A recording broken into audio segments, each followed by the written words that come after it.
અભય થઈને નિષ્પક્ષતાથી નિરપેક્ષ રીતે વાસ્તવિકતાનો અરીસો રૂપી સચોટ માહિતી લાવતો સત્યની સાથે અભય ટાઈમ્સ।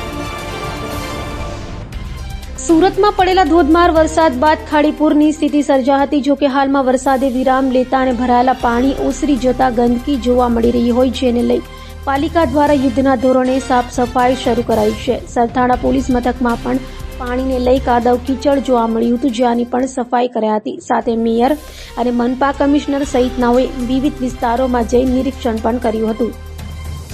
સુરતમાં ગત રવિવારથી એકધારો વરસાદ વરસ્યો હતો। હવામાન વિભાગની આગાહીને લઈ પડેલા ધોધમાર વરસાદને લઈ અનેક જગ્યાએ પાણી ભરાયા હતા, તો બીજી તરફ ખાડીપુરની સમસ્યા પણ સર્જાઈ હતી, જેને લઈ ખાડી કિનારે રહેતા લોકોને ભારે હાલાકીનો સામનો કરવો પડ્યો હતો। જો કે હાલમાં સુરતમાં વરસાદે વિરામ લીધો હોય અને ખાડીઓની જળ સપાટીમાં પણ ઘટાડો જોવા મળી રહ્યો છે, ત્યારે સુરતના જે વિસ્તારોમાં ખાડીના પાણી ઓસરી ગયા છે ત્યાં ગંદકી જોવા મળી રહી છે। તો સુરતના સરથાણા પોલીસ મથક સહિતના વિસ્તારોમાં ખાડીના પાણી ઓસરી જતા ગંદકીનો થર જોવા મળતા સુરત મહાનગરપાલિકા દ્વારા યુદ્ધના ધોરણે સફાઈ ઝુંબેશ શરૂ કરાઈ છે।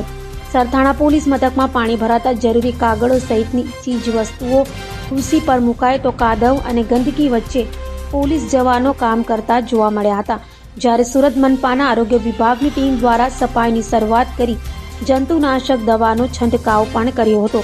તો સફાઈ ઝુંબેશ ચાલી રહી હતી ત્યાં સુરતના પ્રથમ નાગરિક મેયર દક્ષેશ માવાણી અને મનપા કમિશનર શાલિની અગ્રવાલે પણ મુલાકાત લઈ અધિકારીઓ અને કર્મચારીઓને વિવિધ સૂચન કર્યા હતા।